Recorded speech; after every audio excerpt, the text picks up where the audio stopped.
apreciadores da boa comida. É um prazer tê-los reunidos no podcast Mesa com a Dani. É um banquete para conversas apetitosas sobre gastronomia. Eu sou a Dani Machado, criadora de conteúdo digital na área de gastronomia e também colunista do Bom Gourmet da Gazeta do Povo. O tema do nosso primeiro podcast é um pouco polêmico, mas é super atual. O crítico gourmet, qual a sua real relevância? E para conversar com a gente, eu trouxe duas figuras mesmo, super conhecidas da gastronomia paranaense. Eu vou deixar que eles se apresentem. Bem-vindo, chefe Guilherme Guzella, e obrigado por ter aceito o meu convite. Muito obrigado, Dani, da gente estar aqui e conversar sobre assuntos que são extremamente relevantes para que a gente consiga construir uma gastronomia mais legal, acho que para todo mundo, né? Então, acho que esse papo de hoje vai ser fundamental e trocar essa bola aqui com o Edu vai ser fundamental para que a gente consiga entender que cada um tem o seu papel, mas a gente tem que entender aonde está o nosso papel, né, Edu? Exatamente. E aí, Edu, você é presente para nós? Bom, eu estou na área de gastronomia desde 1990, quando a gente fez o Boulevard com o Celso Freire, meu irmão e minha irmã. E de lá para cá, nunca mais eu saí da área, sou apaixonado pela área de gastronomia e vi Curitiba mudar muito, né? E mudar para melhor. Hoje em dia, eu sou escritor. Me aposentei. Deixa eu mostrar aqui para quem está assistindo. O Cetra, que é o livro de poesias, 40 poesias que o Edu escreveu na pandemia e que hoje está em lançamento com a renda toda revertida para quem, Edu? Para o HC. Amigos do HC, fez uma parceria comigo, muito legal. E hoje é o lançamento do... Eu vou sair daqui, vou direto para o local do lançamento do livro, receber os amigos lá para... Então temos dois lançamentos, um brinde, Noite porque a gente está recebendo todo brinde. mundo aqui, ó. Viva com o quê? Com vinho, né? Como boa italiana. Temos vinho e temos queijo, bom vivan aqui. E você sabe, Dani, que falando do começo do Boulevard, eu tive uma passagem também. A gente teve... durante um tempo eu trabalhei pro Eduardo. Você também é figurinha carimbada aqui na cidade, né, Guzella? Algum tempo, são 20 anos já trabalhando com a gastronomia. Como professor, como chefe, como consultor. E é exatamente, acho que isso que a gente tem que trazer hoje nesse papo. Essa vivência que a gente tem com a gastronomia, né, Edu, Dani, para que a gente consiga contextualizar que existem vários papéis dentro da gastronomia, né, seja como consultor, seja como crítico, seja como influenciador, seja como criador de conteúdo para a gastronomia e o quanto isso impacta os negócios como um todo, né? Muito, muito, muito. Inclusive, a gente vai falar um pouco sobre isso.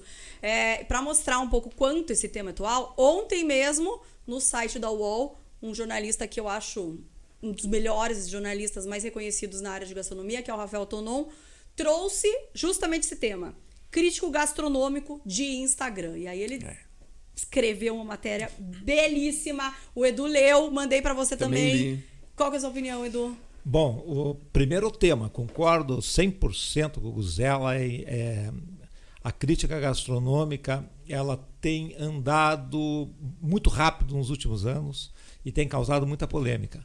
Mas entre o chefe e o crítico, eu fico chefe.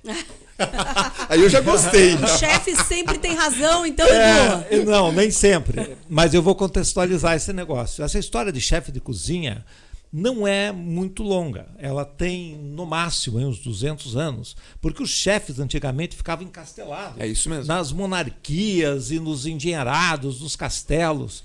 E quando o troço ruiu... Os mecenas pagavam para os chefes poderem cozinhar para eles na época, né? Os grandes chefes e a burguesia que estava se formando não tinha acesso à comida, à comida boa. Tinha que se virar com aquele sopão. Quando ruiu, né, depois da Revolução Francesa, no início da Revolução Industrial, esses chefes saíram, ficaram desempregados e abriram as primeiras casas nas ruas em Londres, em Madrid, em Paris. Os restaurantes mais antigos são de 1790, 1800 e pouco. Eu estive, inclusive, no Botim. Isso! No Botim. Um dos mais antigos do mundo. Genial. E a história é exatamente essa. Exatamente essa. Saiu, foi cozinhar. E a burguesia começou a ter acesso, o mundo começou a conhecer como que se elaboram os alimentos, pratos, né? Os pratos, etc. As técnicas começaram a surgir. Então, o cozinheiro veio antes. Nasceu antes do crítico. E quando que o crítico nasceu? Porque a cozinha do chefe foi evoluindo à medida em que a tecnologia chegou. Naquela época não tinha energia elétrica, as coisas apodreciam. Sim. Então era cheio de pimenta, cheio de conservas, molho, compotas. conserva, compota, gordura, etc. Isso. Não tinha muito sentido você pensar numa gastronomia elaborada quando estava preocupado com a deterioração da matéria-prima. Então, até a gente pode dizer que a descoberta das Américas veio exatamente por isso, porque eles foram buscar especiarias para melhorar a qualidade da comida, né? Melhorar. E daí, com o tempo, descobriram, né? As Américas. Agora, a gastronomia, ela tá atrelada sempre à opinião das pessoas.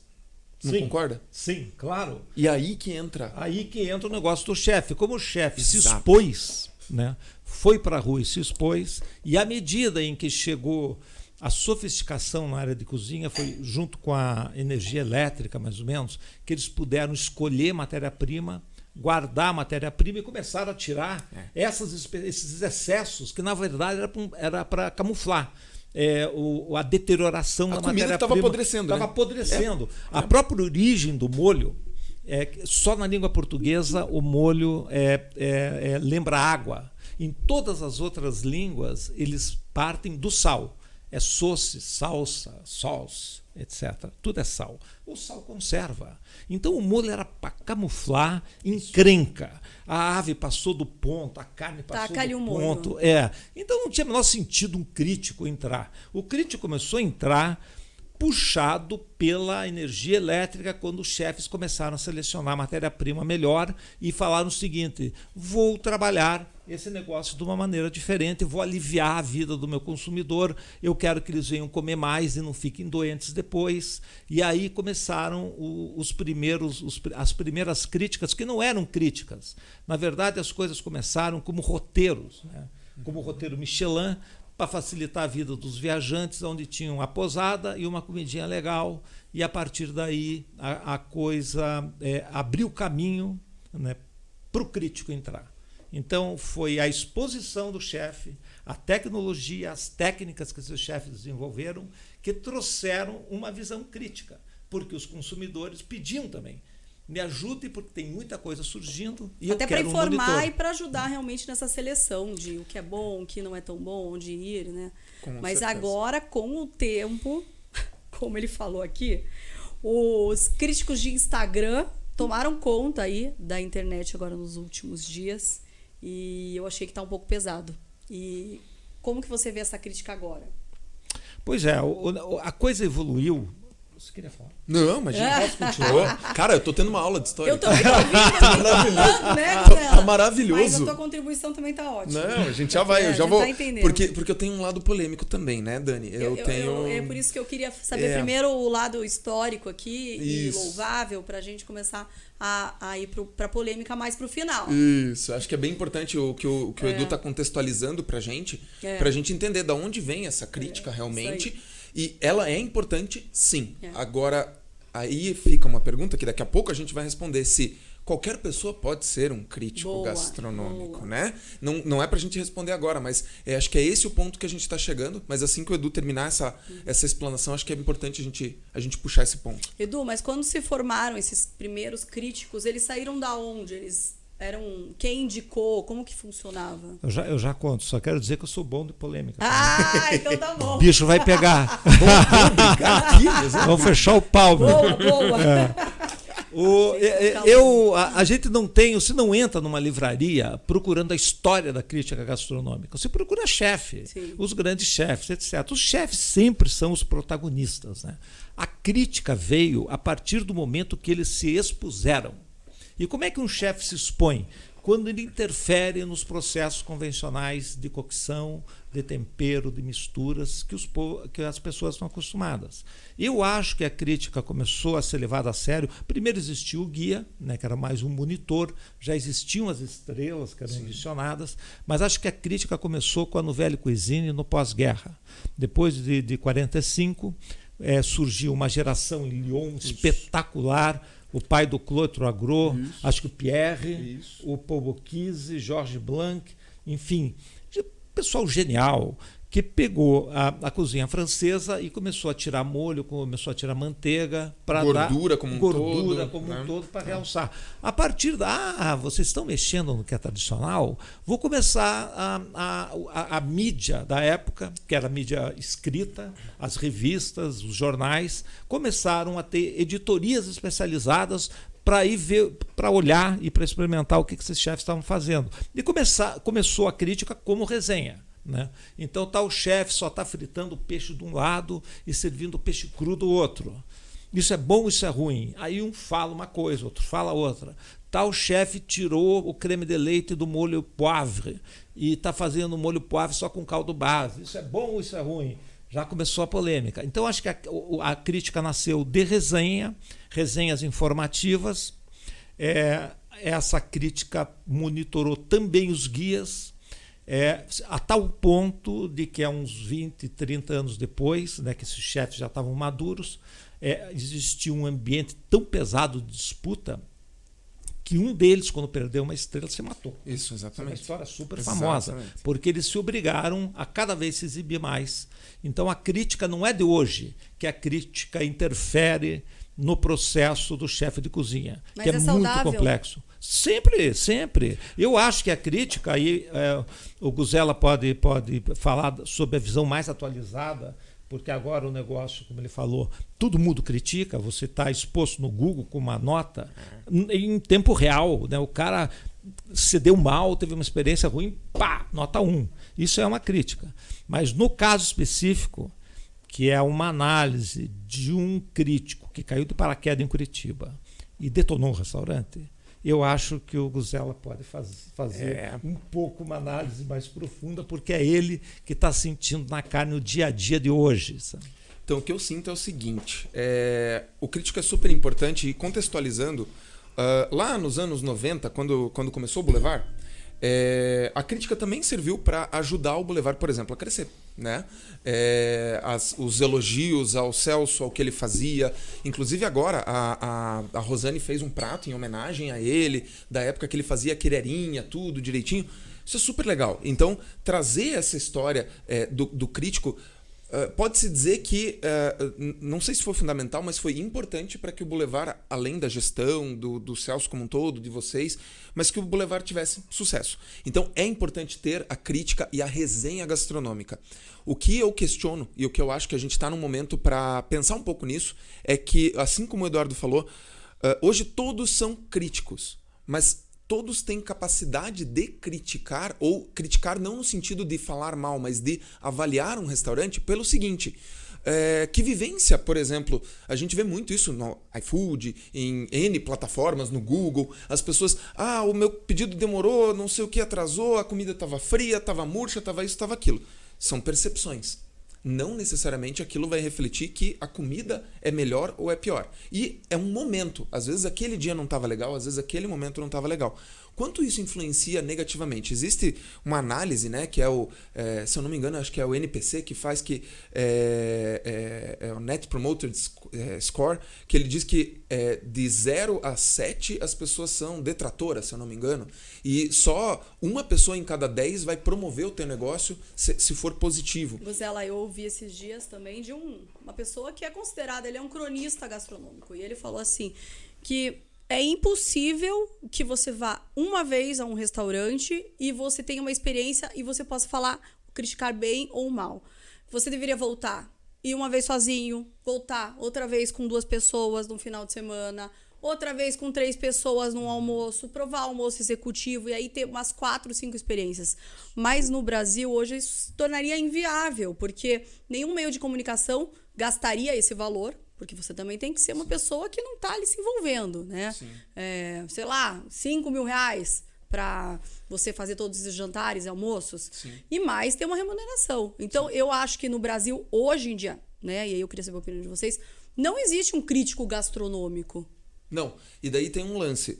O Guia Michelin começou assim. Então, assim, primeiro, uma pessoa só não pode avaliar o restaurante como um todo, né? São várias pessoas que vão fazer essa avaliação. Segundo, como você falou, e perfeita colocação, não é numa visita só. Porque a gente tem experiências diferentes em momentos diferentes com pessoas diferentes.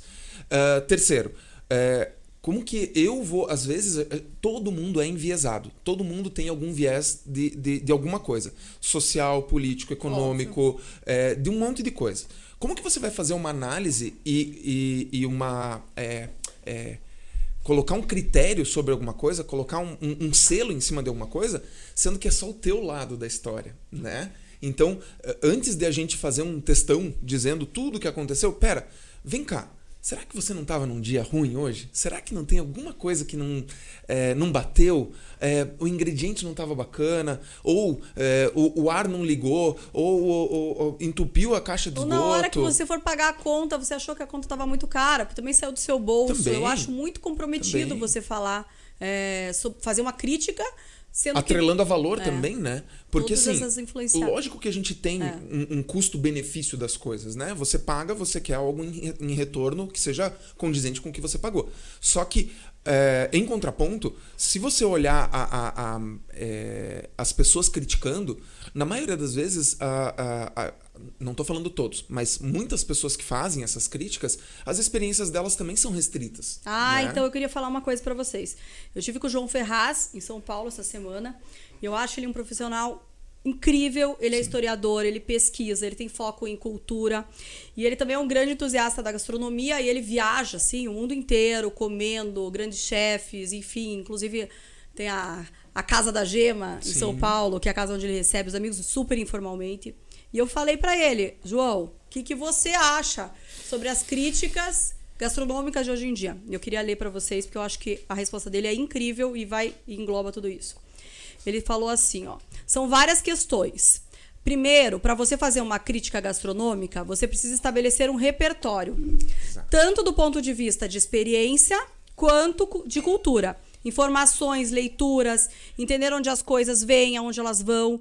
Não dá para fazer uma crítica sem conhecimento, sem entender as diferenças culturais, até como servir uma carne, um ponto. Isso tudo tem uma grande diferença de um país para outro país, até por conta da cultura. Por exemplo, ele falou, o steak tartar, que se serve gelado no coma, se você fizesse assim, na França, seria inadmissível. E ele falou que tem outros milhares de exemplos. A segunda questão que ele levantou é que tem a questão que você constrói um caminho para virar um crítico. E quando alguém te delega essa responsabilidade, é uma crença que você pode fazer aquilo de uma maneira que não seja irresponsável e leviana. Porque você tem que ter conhecimento para saber o que escrever, porque você tem que entender toda essa responsabilidade que você leva atrás disso. Aquela coisa que nem todo cozinheiro é chefe, mas ser chefe é um cargo e é um pouco disso também. E a terceira coisa que eu acho que é a que a gente tem que entrar agora, que é fundamental que nesse caso exista uma certa ética para fazer a crítica. Um instrumental ético. Não se faz uma crítica falando no que você pensou e pronto. Você tem que lidar com toda uma cadeia de economia, falando de produtos, do restaurante, do cliente, enfim, tem um todo. Para isso existe uma maneira ética e estabelecida já, celebrada para não ser irresponsável e não colocar um monte de coisas em jogo. E sim, você pode dizer coisas muito duras sem ser mal educado e deselegante e coisas muito rasas sendo muito mal educado. Eu achei isso muito incrível que ele falou. Isso faz uma diferença brutal. Por último, vale dizer também que nas redes sociais hoje, e ele falou que de 2013 para cá, no Brasil sobretudo, mas também está acontecendo no mundo, falar mal de uma maneira bruta e deselegante e agressiva virou uma maneira de engajar leitores. Eu acho que é isso que a gente tinha que falar agora. Ele falou que começou lá para trás com a Alex Atala e continuou. Tem mais adeptos dessa fala, que encontram na internet a liberdade para falar de maneira informal o que quiser, uma maneira que o editorial de jornal, por exemplo, não daria. Desculpa até interromper, mas é isso aí. Eu acho que é uma fala, às vezes, até irresponsável, sabe? Porque ela é tão informal e tão aleatória que ela chega a ser irresponsável. Por quê? Na pior das hipóteses, a pessoa deleta a conta dela e tchau, entendeu? Então, agora, que nem você falou, um veículo de comunicação... Não daria esse espaço. Não pode, nem pode, né? E a gente sabe o quanto isso pode interferir positivamente ou negativamente num negócio. Agora, aí entra talvez uma situação pontual, mas as críticas, eu acho que quando elas acontecem, e a crítica foi... Desculpa, bati aqui no microfone. As críticas, quando elas acontecem de forma dura e de forma pontual, elas acontecem por uma coisa específica. Então, assim, o ponto de tal coisa não estava bom por isto, por isso e por aquilo, né? Sim. Então, assim como a própria pessoa que nós conversamos fez, inclusive, sobre o Igor. Falou, tal coisa ficou fora do ponto, tarará. Eu vou Mas dar isso é um opinião. parênteses aqui, que a gente está conversando assim, meio em off, a gente já falou uma ou duas vezes aqui, mas a gente estava até falando, a gente não quer dar palco, mas para essas críticas específicas, negativas, sensacionalistas da internet, que pontuam de 1 a 5, isso, dando às vezes nota 1 para um restaurante que é bem avaliado por outras pessoas, ou muitas vezes um restaurante novo, que está começando agora. Hoje eu tive uma experiência super legal, que eu estava fazendo uma gravação agora de manhã, e o pessoal que foi gravar comigo foi uma menina, e a gente falou sobre o restaurante que foi bastante criticado. Aqui em Curitiba foi muito triste, gente. E ela falou assim, pô, mas como é que criticaram tanto assim? O restaurante é fantástico, né? Então, tipo, tem tanta gente... Eu acho injusto você dar uma nota 1 para um restaurante. Você chegar lá, pô, o restaurante tem que errar muito, né? De 1 a 5, a nota dele é 1. Aí, vamos lá. Quem empoderou essa pessoa, e não tô falando só dele, mas tô falando de várias pessoas, quem empoderou ela para ela poder falar tanto, assim, influenciar tanto as pessoas? Sabe quem? Quem tá repostando. Gente, né? Sim, porque o chefe, quando recebe uma avaliação boa, sabe que ele detona todo mundo. Ele vai lá e reposta. Olha, o fulano me falou que eu sou bom. Mas, Dani, a gente dá o espaço para essa pessoa crescer. Daí, eu queria jogar isso para você e pro Edu, porque eu já tô falando demais. Mas, bom, falar comigo, né? Mas eu queria jogar isso para vocês, porque para mim existe uma diferença muito grande entre um crítico, um influenciador, um produtor de conteúdo. Total. E uma pessoa que faz a resenha, que faz um cronista. Um cronista. Ótimo, perfeito. O que vocês acham disso? Bom, vamos voltar ali ao texto do professor, não lembro o nome. João Ferraz. O João Ferraz é um historiador e é professor mesmo. O João é fantástico. Ele é demais. Ele é cara demais. Conhecido no fundo... Ele está dizendo o seguinte, ele está tratando a alimentação hoje, o processo que o chefe de cozinha atua dentro da alimentação como uma arte. Sim. Então, para você falar disso, tem tanta contribuição subjetiva dentro do prato que isso não pode ser um qualquer. Edu, desculpa te interromper. Seria a mesma coisa que eu, por exemplo, sem formação nenhuma em arte de, sei lá, pintura, escultura, e criticar um Michelangelo. Exatamente. Entendeu? Você vai numa ópera de Milão e você vai criticar. Ou com pouca formação. Entendeu? Ou dizendo que eu fiz uma escola de artes, a Mbappé. Exatamente. Pouca formação. Então esse é o primeiro ponto. E a gente não pode justificar que a pessoa fez, por exemplo, um curso de gastronomia e que eu sou professor de curso de gastronomia. Eu sei do que eu tô falando. Dani, dei aula. Meu professor, inclusive. Também. Então, assim, não é porque você fez um curso de gastronomia que você tem conhecimento suficiente para poder criticar alguém. Você tem uma base, mas aquilo é muito superficial. Muito superficial. Então, voltando lá ao negócio, o João chegou e falou o seguinte, isso é arte. Preste atenção antes de falar um monte de bobagem que causa problema pro artista. Mas o artista tem que saber que ele está exposto. Ele colocou na mesa de alguém. Alguém vai comentar. E alguém vai comentar. Então, o primeiro ponto, isso tem histórico do Boulevard, é não ter medo de crítica. Como enfrentar a crítica é muito importante. Enfrenta a crítica. Não tem o menor problema, a crítica vai sumir, esse post desse cara vai desaparecer, não é, e o chefe de cozinha que está lá vai continuar e acabou-se. O chefe ganha a parada. E tem um outro lado também. Eu acho que a crítica ela pode ser legal. Se ela for construtiva, se ela for uma crítica que faça você pensar e às vezes repensar o processo, né? Ela faz você crescer. Mas ela faz você melhorar. Falou exatamente isso, uma ética. Você tem que ter uma... Dani, e não detonar, né? Um negócio importante. Imagina se esse cara, que é ultra conhecido e que detonou esse lugar, fosse indiferente ao lugar. Então, o dono do restaurante, o chefe de cozinha, recebemos um baita de um crítico que tem 50 mil seguidores, que expectativa, etc. Passa um dia, passa dois, não vem nada. Aconteceu. Então, em vários restaurantes que ele foi aqui. Ele só falou de 2. Olha, esse cara não merece nem que eu fale mal. Né? Ele ignorou. Também tem essa questão do desprezo, que é pior, porque o cara está se expondo. Então, se ele fez uma crítica, essa crítica eu também li, ela foi no limiar da grosseria.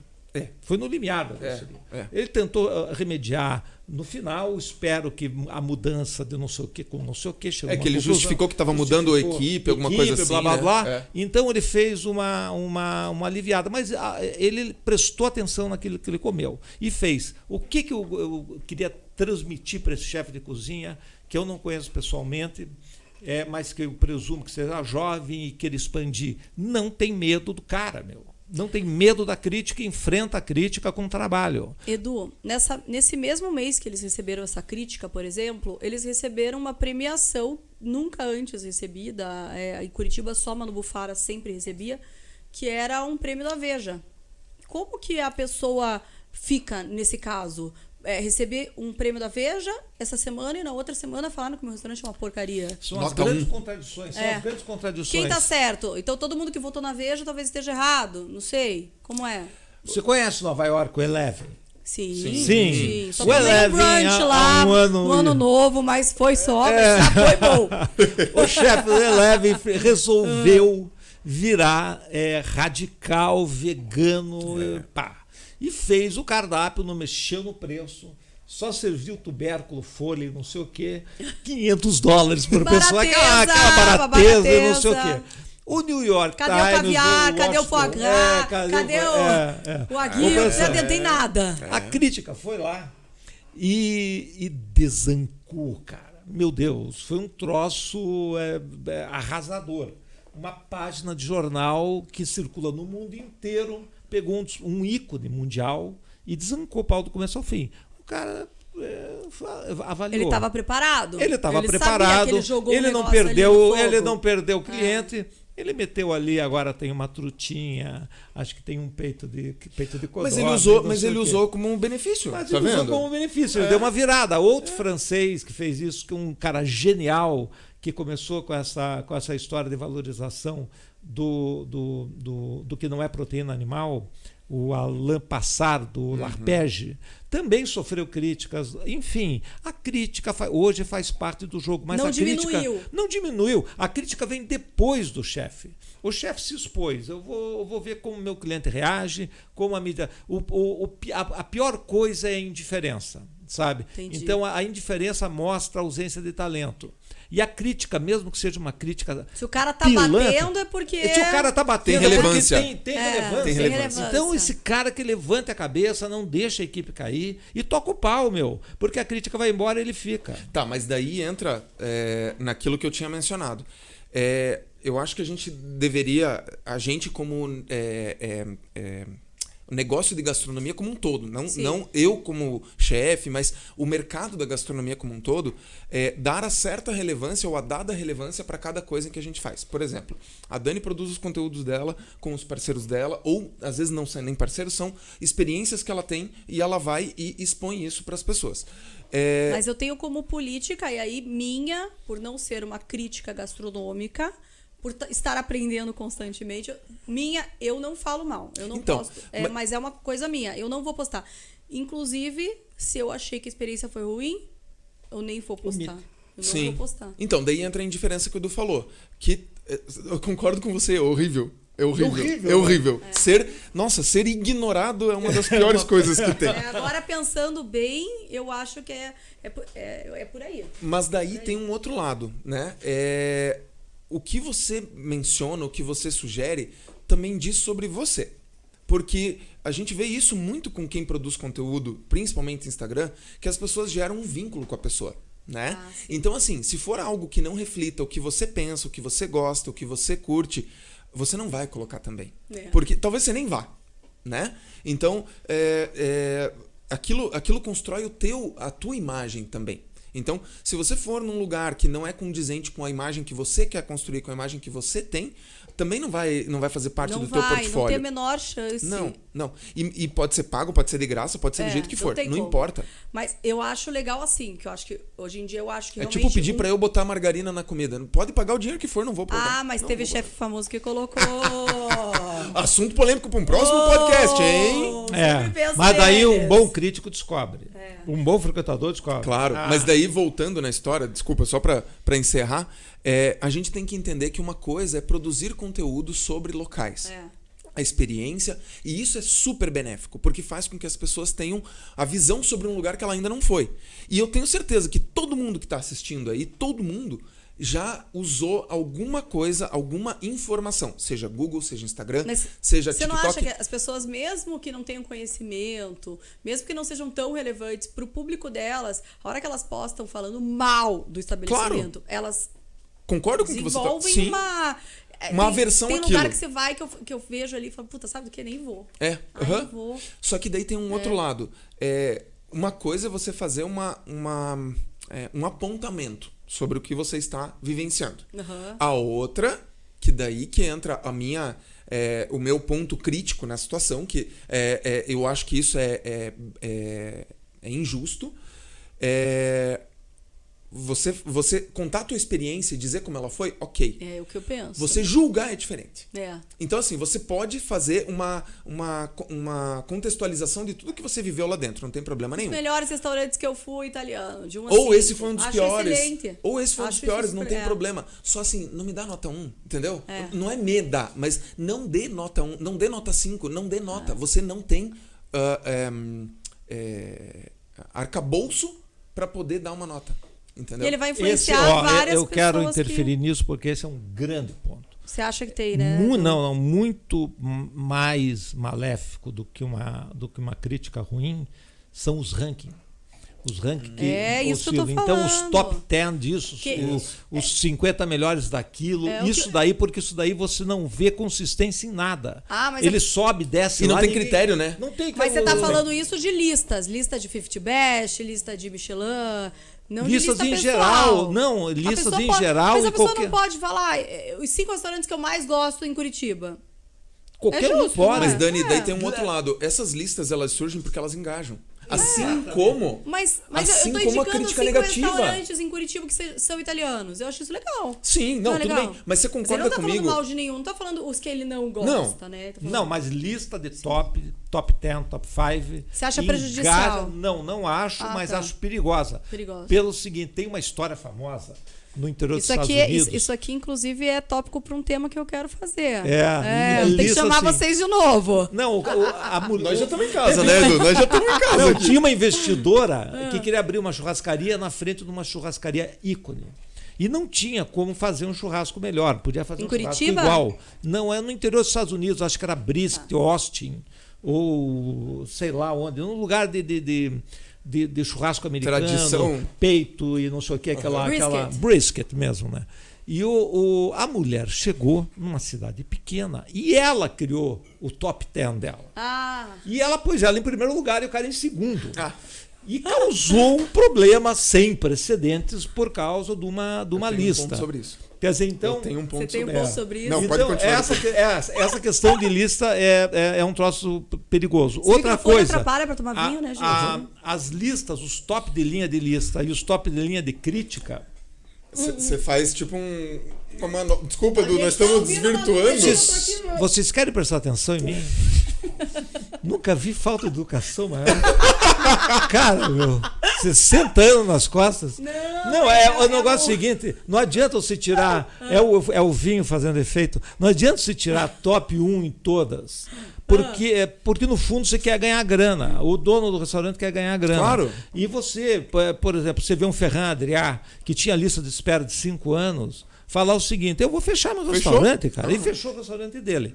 Então as coisas têm que ser ponderadas. Primeiro, a crítica não vai desaparecer, os haters não vão desaparecer e os grandes chefes vão continuar expondo o trabalho deles sujeito à opinião. No final das contas, eles querem fidelizar cliente, ganhar dinheiro, remunerar sua equipe, fazer cadeia de valor e crescer. E é assim que se faz uma arte tão dinâmica quanto a gastronomia. Por isso que motiva. Agora, muito mais do que tudo. Aí eu também vou levantar um ponto polêmico aqui. Boa. Que acho que tem tudo a ver, daí nós estamos alinhados. Que algumas coisas a gente discorda, mas muitas a gente se alinha. O chefe, o dono de restaurante, o restaurateur, ele odeia o crítico quando o crítico fala mal, né? Mas se o crítico falar bem, Aí ele gosta, publica, né? republica, Daí ele adora, posta, né? Então também não é um assunto relevante isso. Tipo, enquanto falarem bem, tudo bem. Mas se falarem mal, eu fico chateado. Então, só que daí tem um outro lado. Daí volto na questão. Qual a qualificação, que eu acho que isso é muito importante. Qual a qualificação deste crítico? Sim. Né? Qual é a experiência? Deixa eu dar uma experiência própria. Porque a rede social deu abertura para todo mundo. Todo mundo fala. Não, hoje todo mundo fala. Antigamente todo mundo falava, mas não repercutia. Isso. Porque quando você ia viajar, por exemplo, para Maceió, quem foi para Maceió do teu relacionamento? Você ia mandar uma mensagem para quem você confiava. confiava. Você ia mandar um fax para alguém. Você mandava, você ligava pelo lembro, telefone fixo. Pare, Dani. Nunca mandei. Hoje em dia tudo é mais dinâmico, mas antigamente existia um network de comida, Sim. como de arte, como sempre existiu a comunicação. Hoje está mais dinâmico. Mas tinha listinha também, hein? Total. Tinha listinha. O pessoal viajava para Nova York, manda a lista dos restaurantes. Faz os restaurantes que eu posso ir. Exatamente. Antigamente continua. Mas quando eu fui para... Eu trabalhei um tempo fora do Brasil, né? E nesse tempo que eu trabalhei lá, eu saí daqui com uma lista de restaurantes para eu poder sondar, para poder trabalhar. Então as listas, elas sempre vão existir, isso é inevitável. A única coisa, e daí eu volto no ponto sempre, qual o critério para essa lista? E daí é o ponto que eu queria voltar, do que eu falei ali, eu tenho um ponto, do Edu. Quanto essa lista tem interesse? Porque a lista é válida, ok. Eu acho que é importante você, às vezes, contextualizar. Agora, quanto essa lista tem interesse? Por exemplo, eu trabalho na gastronomia há 22 anos. Eu conheço bastante gente dentro da alimentação. Eu vou fazer uma lista. Será que eu não vou favorecer as pessoas que eu mais gosto? Óbvio que vai, gente. Todo mundo faz isso. Pois é. E é por isso que eu falei sobre o crítico. O crítico é muito complicado. Hoje em dia, na internet, são muitos críticos. Um ponto é positivo. Você pode se basear num crítico que você tem mais afinidade. Isso. Você criou uma afinidade com aquele Agora eu perfil. acho que o que está sendo muito até preocupante é a lista negativa. Porque as pessoas estão querendo crescer em cima das notas e das avaliações. Você tem experiência mais do que nós dois. O que mais engaja? O que engaja... Positivo ou negativo? Nossa, o que engaja é você fazer alguma coisa polêmica, né? Polêmico. Você não viu a moça que dançou pelada agora na festa da filha de 3 anos? Bom, tava no TikTok e só aparece ela. Com um vestido quase transparente. A Lindo. menina que correu... Traumatizar a criança. A menina que correu pelada lá em Balneário Camboriú. Ou mesmo, a gente falando de gastronomia, você falar de uma experiência ruim que você teve... com certeza as pessoas vão, olha lá, olha aqui. Então, assim, o encaminhar, o citar, ele vai acontecer muito mais. Né? Quando a gente faz alguma crítica positiva, e daí entra o tal do NPC que eu falei, quando a gente promove as coisas, engaja muito menos. Quando a gente promove positivamente.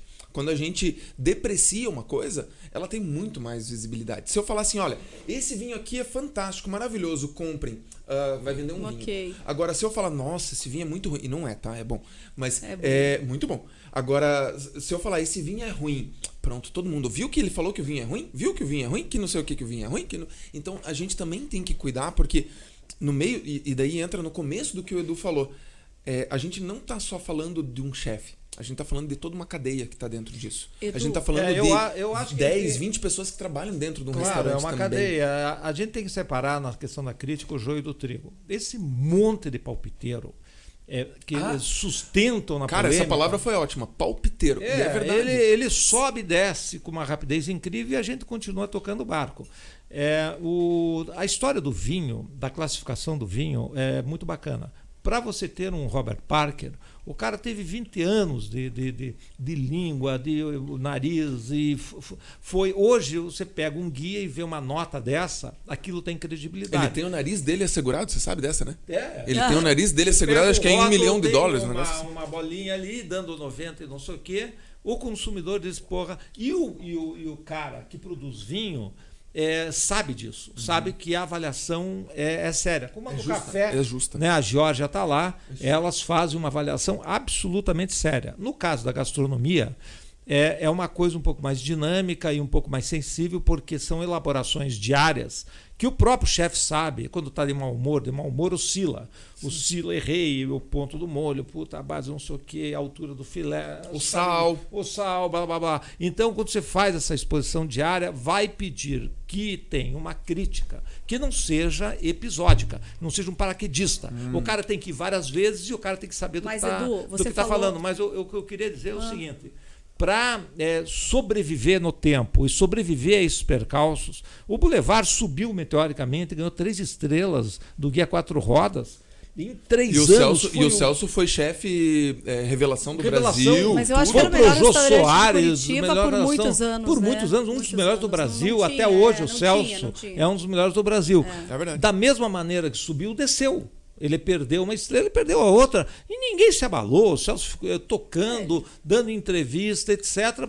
Só que a qualidade da comida continuava igual. Continuava igual, por algum critério. A cozinha mudou, ele é ultra clássico. Então estavam surgindo já as gerações do Alex Atala e de outros chefes que estavam fazendo uma coisa mais espanhola ali, outro tipo de coisa. Então o guia preferiu e ele servindo confit e tudo, né? E ele servindo confit, servindo os pratos clássicos, etc. Né? Então a gente tem que saber conviver com a crítica, separar o joio do trigo, enfrentar, não deixar não se abalar e não deixar ela é necessária às vezes. Continuar estudando, porque gastronomia exige do chefe muito estudo, muita percepção, treinar equipes boas, fazer cadeia de fornecedor que realmente cumpra aquilo que promete, entregue aquilo que promete. Não adianta o cara do linguado servir um filé desse tamanho numa semana e depois vir um papel na outra, porque o chefe não faz milagre. Então, quando você tem o consumidor crítico, o cara que está disposto, e hoje você gasta 200, 300 reais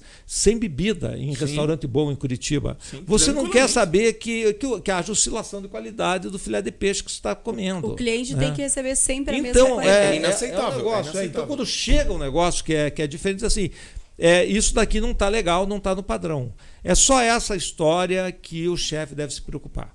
Qual outra história de toda essa mídia explorando a grande personalidade que é o chefe de cozinha, que virou esses caras são conhecidos. O Guzela é conhecido no Brasil todo, o Celso é conhecido no Brasil todo.